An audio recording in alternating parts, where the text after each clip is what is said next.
আপনার বাড়িতে যদি 1 মাসের ছোট্ট বাচ্চা ল্যাবের পাপ্পি থাকে আর হঠাৎ করে যদি তার পায়খানা বমি হয়, তখন আপনি কি করবেন? কি তাদের ট্রিটমেন্ট দেবেন যাতে করে তারা তাড়াতাড়ি সুস্থ হয়ে যায়? কারণ এই এখন গরম পড়তে শুরু করেছে, আর গরমের শুরুতেই কিন্তু সবাই কম বেশি, মানুষ হোক বা পশু, কম বেশি কিন্তু অসুস্থ হয়। তো যদি আমাদের বাচ্চাগুলো হঠাৎ করে অসুস্থ হয়ে পড়ে, তাহলে আমরা তার কী ব্যবস্থা নেব, সেটাই কিন্তু পুরো ভিডিওতে দেখাবো।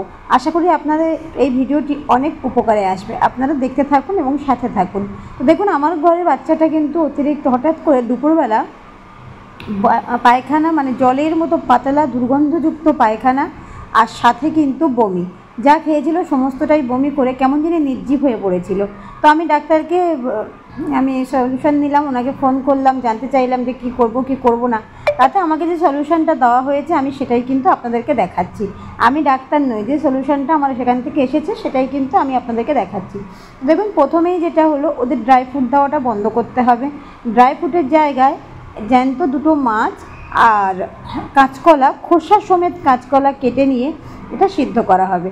আর যেহেতু পায়খানা বমি হলে শরীরে জলের ঘাটতি হয়ে যায়, সেহেতু কিন্তু ইলেকট্রল জল, এটা কিন্তু ওদের জন্য স্পেশালি করে বানানো, ওটা 100 ml জলের মধ্যে গুলে খাওয়াতে হবে।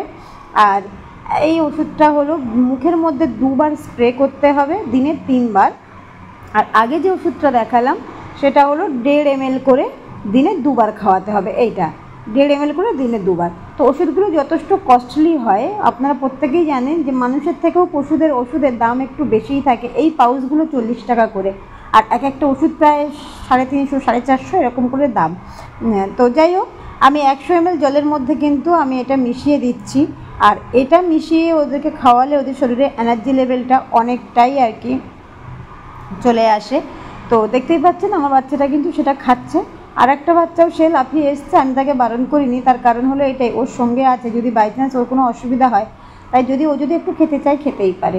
তো এদিকে আমি এই জলটা খাওয়ানোর পরে, ইলেকট্রল জলটা খাওয়ানোর বেশ কিছুক্ষণ পরে আমি কিন্তু এই 1.5 ml মতো এই ওষুধটা কিন্তু আমি ওকে দিচ্ছি। হ্যাঁ, মানে এটা 1.5 ml করে 2বার দিতে হবে দিনে। তো এটা আমি ওকে দিয়ে দিচ্ছি। দেখো, দেখতে পাচ্ছ, মানে ওষুধটা দেবো কি দুষ্টুমি করছে, তার কারণ তার সাথে যে আরেকটা যে বাচ্চা আমার আছে, শনটা কিন্তু খুব দুষ্টু করছে। তো যাই হোক বন্ধুরা, এখানে আমাকে ক্যামেরাটা রেখে দিয়েই কিন্তু আমাকে ওষুধটা খাওয়াতে হয়েছিল, কারণ এক হাতে ক্যামেরা ধরে এক হাতে ওষুধ খাওয়ানো সম্ভব হচ্ছিল না। তারপরে ওর মুখের মধ্যে 2বার স্প্রে করে দিলাম, যেটা দিনে 3বার করে দিতে হবে। স্প্রেটা 2বার করে দিলাম, কারণ ওরা অনেক রকম বাচ্চা মানুষ, অনেক রকম জীবাণু ওদের লাগতে পারে, বা হয়তো ওদের হাত পায়ে অনেক রকম ময়লা লাগতে পারে, সেগুলো ওরা যখন খাবে, হ্যাঁ, চেটে চুটে, তখন ওরা অসুস্থ হতে পারে।